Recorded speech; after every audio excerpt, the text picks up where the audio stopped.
reaches, throws that ball's out, that's live! Back the other way, Sam Hubbard! The Cincinnati Kid! Hubbard's got a convoy! Chased by Andrews! At the 30, the 20, he will score! To the end zone, down the field, and it is deflected, and gone! Touchdown! A.J. Green! Over goes back to throw, men are coming late, looks right down the middle, there's Eddie Brown, he has it at the 35 to the 30, he may go, 10-5, touchdown! Now the Bengals Super Bowl chances rest on his right foot. The kick is up. Yeah. It is good!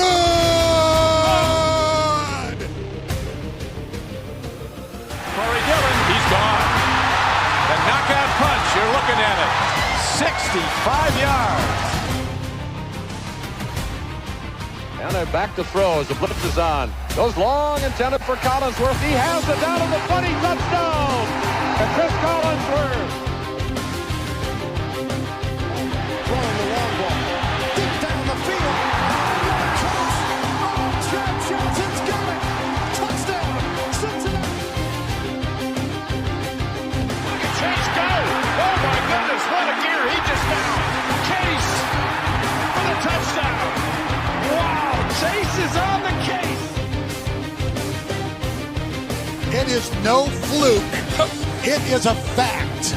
The Cincinnati Bengals are headed to Super Bowl 56.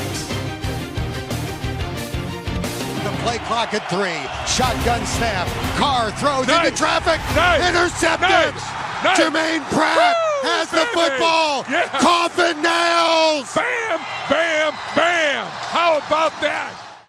Hello guys, welcome in to a special edition episode of Chatterbox Bengals. Jacob Tissett, Craig Sandlin here as always, and we're joined by Andrew Winter of Gridiron Grading. You've seen him all over your Twitter timeline, some of the best draft people out there. Andrew, thank you so much for joining us. We really appreciate you giving us a piece of your time. I want to start off by just giving you a chance to introduce yourself and tell the people who might not be familiar with you guys over at Gridiron Grading what exactly you guys do.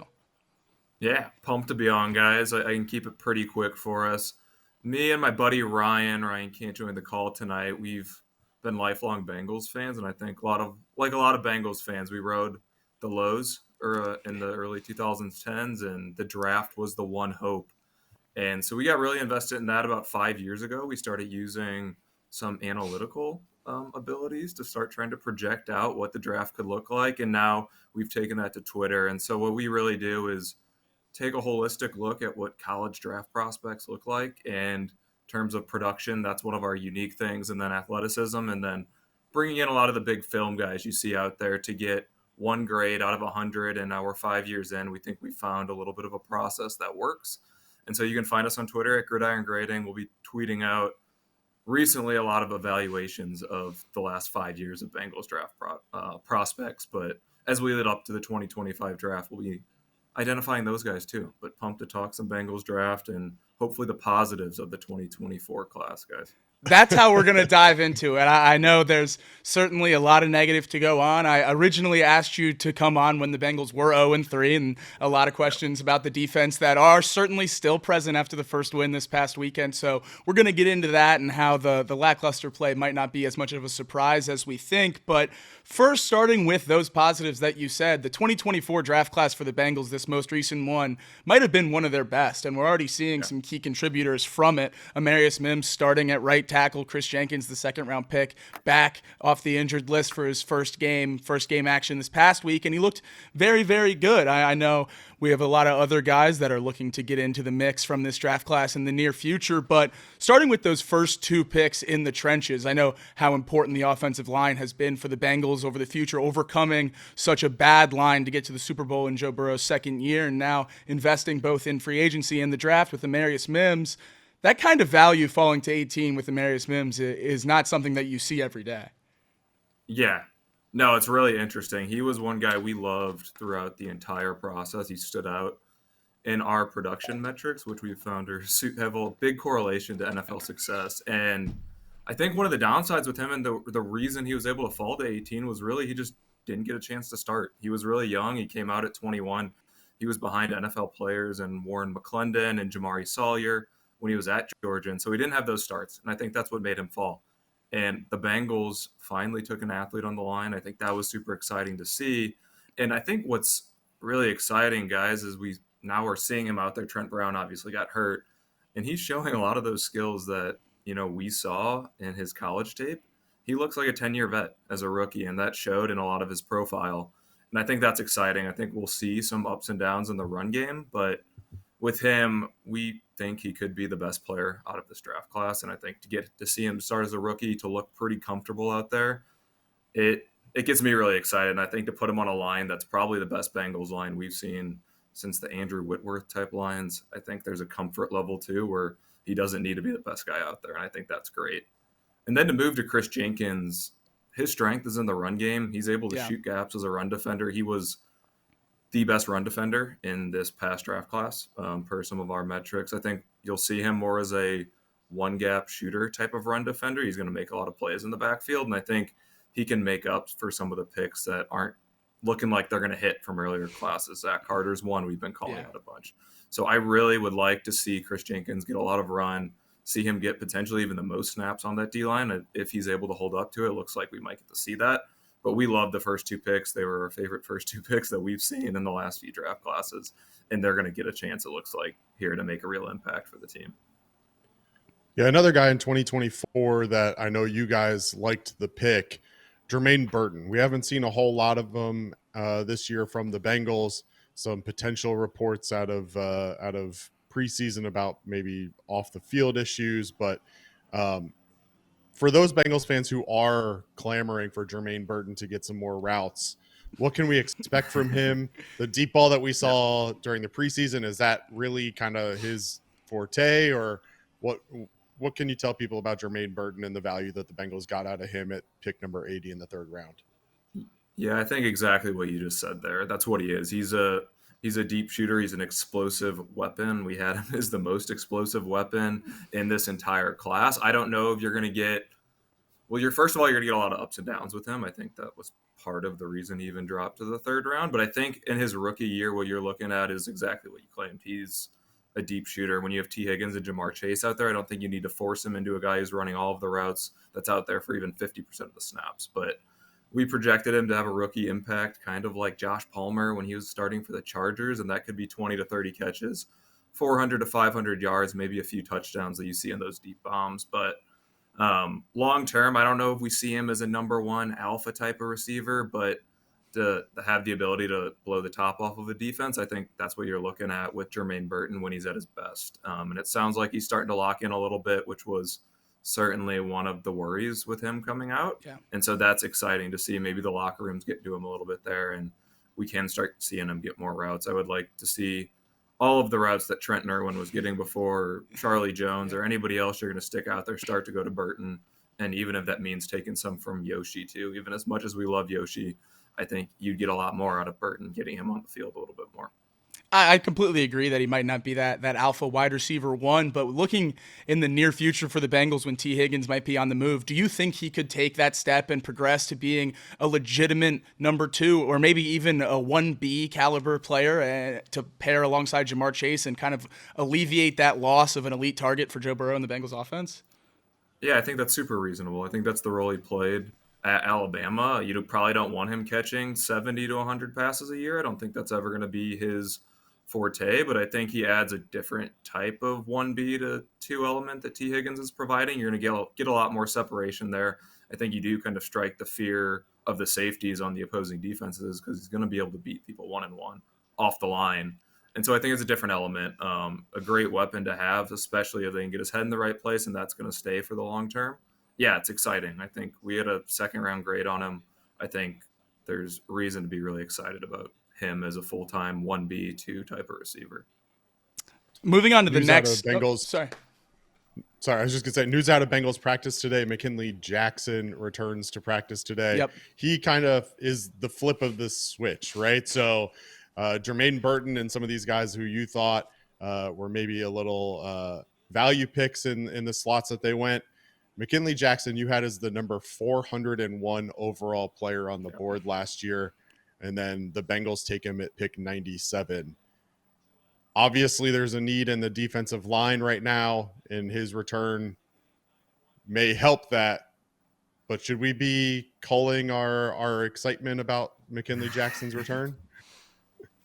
I hate the idea of getting excited about him as somebody who's going to save the defensive line. I think it's been so bad that having a new body might be helpful, but McKinley Jackson's profile signals massive red flags compared to even the Tyler Shelvin pick from 2021, where you hear the name come off the clock and just don't really see it. I think if I were to throw a positive out there for him, he was a really good run defender in 2022 for Texas A&M, and that completely fell off in 2023. And usually when we're looking at prospects, we like to see that production in the final year before they go out, not 2 years in the past. So if there's a chance that he gets back to that, I think what you could get with McKinley Jackson is he's explosive off the snap. I think he can make run snaps when he's at his best. I just worry. I think he's got, in the 20 to 30th percentile arm length. He's incredibly short. It's just he's not a traditional nose tackle. He's not going to be a pass rusher. So if he's your 8th or 9th guy on a defensive line, I think that's fine. But to rely on him to be a DJ Reader, I would be very worrisome. But if he's going to take snaps from Zach Carter, I'm not going to fully complain there at this point. This pick to me felt like sort of a desperation pick to fill the void at nose tackle for losing DJ Reader, and you still didn't really draft a true nose tackle. I saw a lot of clips today at practice of McKinley Jackson back going through drills, and I was honestly shocked with how small he was.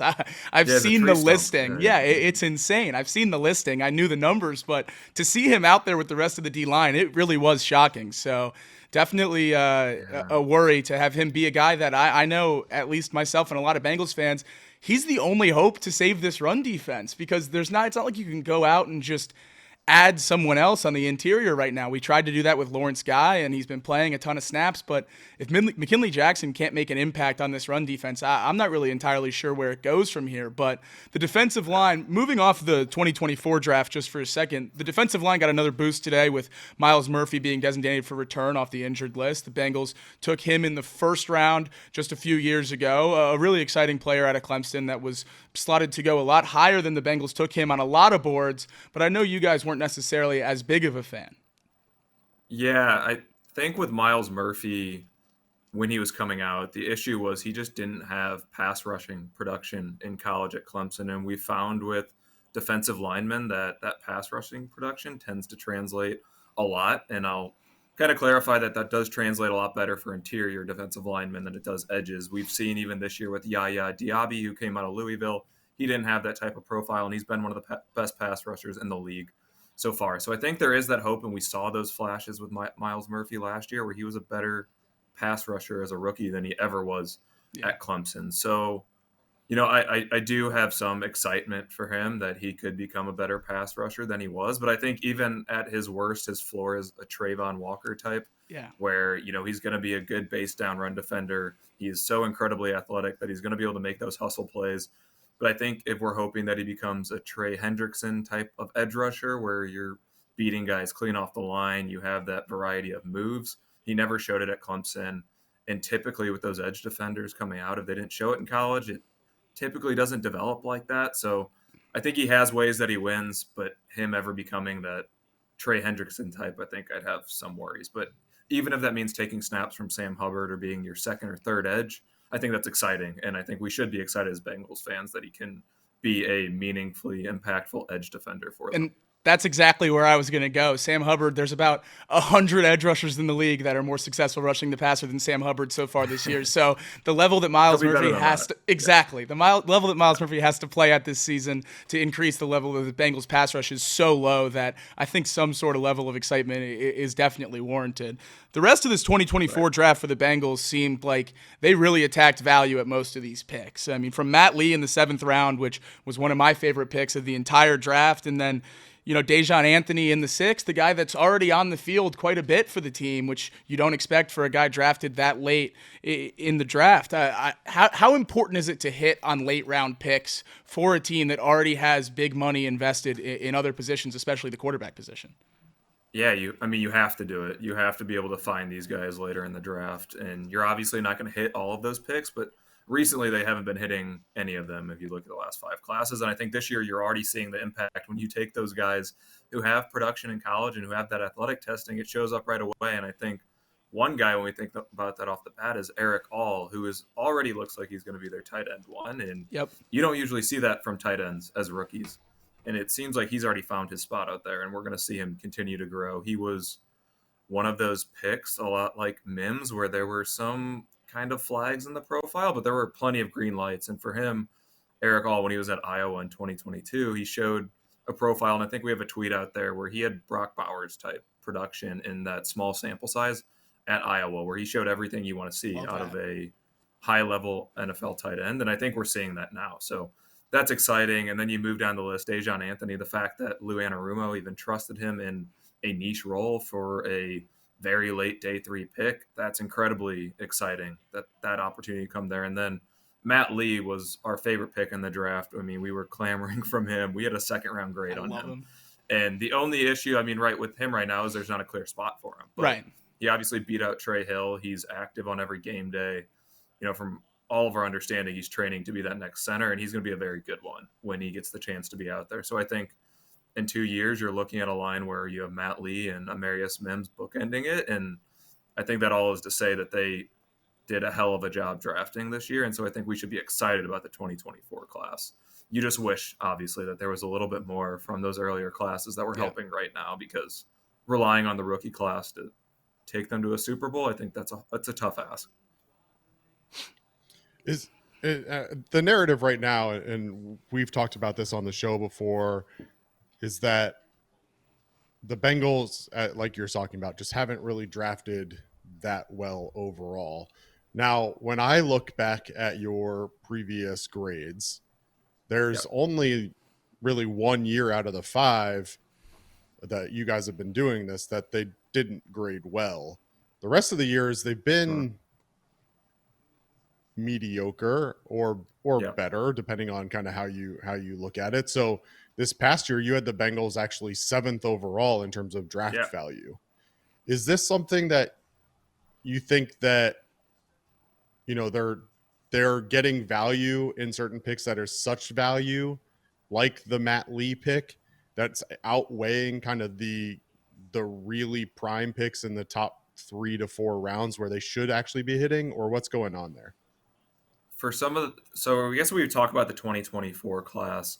Yeah, the way we look at it is if you're able to get a 2nd-round prospect in the 7th round, you're going to get that same value. I think if you were to maybe the way we looked at it is exchanging McKinley Jackson, say, for Matt Lee.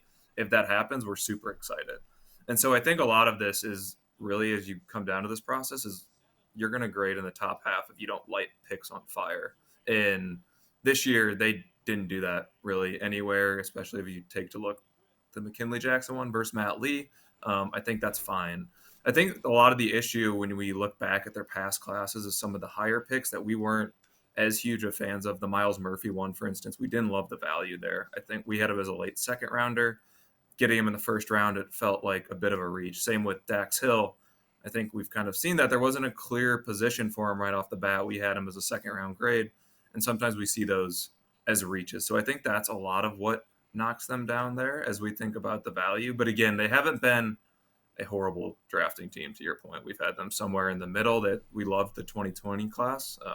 Obviously, with getting Logan Wilson, Joe Burow, that was a core class. And then the 2024 one, that's kind of taken them up into the top half as we look at this. It's just 2021, 2022, and 2023 to a lesser of an extent right now are just not making an impact. And I think that shows in a bit of our grades that have been knocking them down. And talking about those grades, here's the chart that you guys put out a few days ago going over all of those grades from every Bengals pick from 2020 to 2024. I think the thing that jumps out to me the most is obviously it's easy to pick the right guy at number 1 overall and number 5 overall, but it happens a lot more than you think missing on those picks. So for the top 2 guys on this list to be the Bengals' top 2 picks, that's crucial in building the nucleus of a championship level team, and that's exactly what they did. Those 2 picks turned around the entire franchise, and then to see Amarius Mims there at 3, that makes me incredibly happy. Yeah, I think that's exactly to your point. We don't give any benefit for picking at slot, is what we call it, where if we have Burrow at 1, you pick him at 1, that's great. To us, that's what you should do. Same with Chase. So it's really hard to win when you're that high up in the draft. I think as you look at kind of what brings it down, you look at picks like Zach Carter, which we had so low, or Tyler Shelvin. It's really been lighting those interior defensive line picks on fire in some of those drafts. But to your point, I mean, there have been some really strong picks. I think even what you're seeing from Cordell Volson as a 4th-round pick, he had a profile with high-level production, and that's translated. He's at the worst, he's an average to below average guard. That's great if you get that in the 4th round.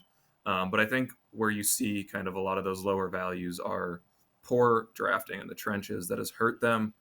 And I think we have reason for optimism that we saw in this 2024 class that they might have changed their ways. Obviously, you want to see 1 or 2 years back to back, but to draft Lee and Mims, something was clearly different there this year than they've looked at offensive linemen in the past. You're looking at athletes with production, and that's where we see the most success. And so if you're a Bengals fan, I think that's reason to be excited. Something changed this year, and now we just hope that we see that in 2025. We see that going forward, and maybe they're realizing where they missed. I feel like it's hard not to at this point. They have a lot of misses to take a look back at. As you said, lighting those trench picks on fire. It's amazing to see that the interior D-line, certainly the biggest problem with the team now, and the offensive line completely fixed by free agency. No homegrown talent other than Volson, who's obviously doing a pretty good job. So it's not surprising to see how much the draft really does matter, and it can translate to immediate success or immediate failure for franchises as a whole. It can shut Super Bowl windows. That's not an exaggeration. And the Bengals definitely shuts them. Yeah, to your point, I think to answer one of your earlier questions, Jacob, when you have that quarterback contract, when you have heavy contracts at the top, you have to be finding value from these cheaper guys, and those are your draft picks. So you want guys who can make an impact and can become starters for you within a year or two. And so now we just hope that translates here. Yeah, I'm sure over the last 5 years you guys have learned a lot, and I'm sure one of the things you guys have learned is that, you know, being an at-home fan of the Bengals, there's a lot of work that goes into grading these players and doing the research and all of these things. And whether you're the top GM in the league or somebody who, you know, like yourself, who does this as a side project or something for fun or whatever you want to call it. Not trying to no, that's not the amount of work that you guys go into it for sure. For sure. You know, obviously it's not an exact science. So tell me some of, you know, a guy or two who the Bengals have picked that maybe you weren't as high on when they picked them, but has outperformed your expectations.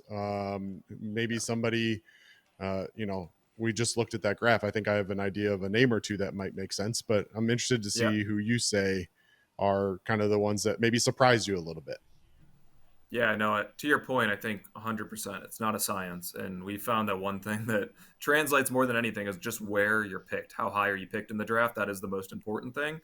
And that can sometimes overcome what you might see from, like you said, the numbers on the screen. We try to take as much risk out of it as we can. But I think to come back to one that stands out is Cordell Volson. We were very worried about him outside of his production.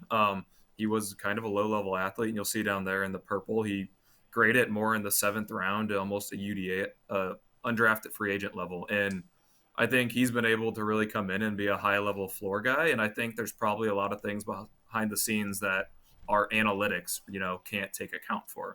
You know, it seems like he's become a core member of that line, training under Karras. It almost seems like those guys are always together. I think there's a lot of value in, you know, those intangibles that don't come across in numbers. I think he's one. And then another one, Jordan Battle, he is another guy who I think fits kind of in that lens where he didn't have sky-high production. He wasn't an elite-level athlete.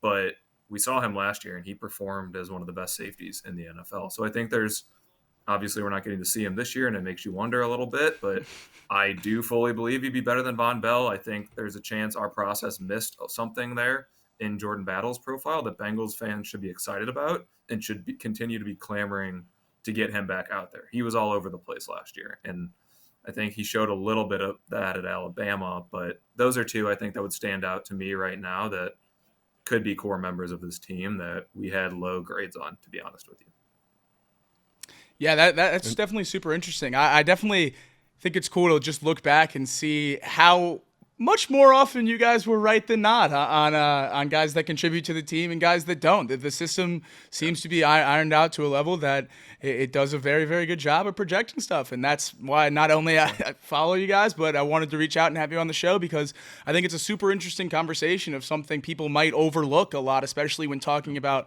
the Bengals with some big-time household names on the team. You think everything is just going to work as long as Joe Burrow's at quarterback and Jamar Chase is at wide receiver, but there's 20 other positions on offense and defense that you have to take care of, and the draft is how you're going to do that when so much money is taken up by two guys. So we really, really appreciate you coming on and shedding some light on all this draft talk. Would love to talk to you again as the draft gets much, much closer and we look towards where the Bengals might have to go in order to improve this roster. But for this special edition of Chatterbox Bengals, we'll go ahead and wrap this up. But friendly reminder to everyone, we'll be live tomorrow night from Champions Grill at 7 p.m. right before the Thursday Night Football game. So come out, check us out, have a good time. 2 Bengals tickets being given away by Champions Grill thanks to Miller Lite. So come, make sure you check us out tomorrow night at 7 p.m. Andrew, thank you so much for giving us a piece of your time and all the insight. To everyone that watched, we'll catch you again next time. Yeah, appreciate it, fellas.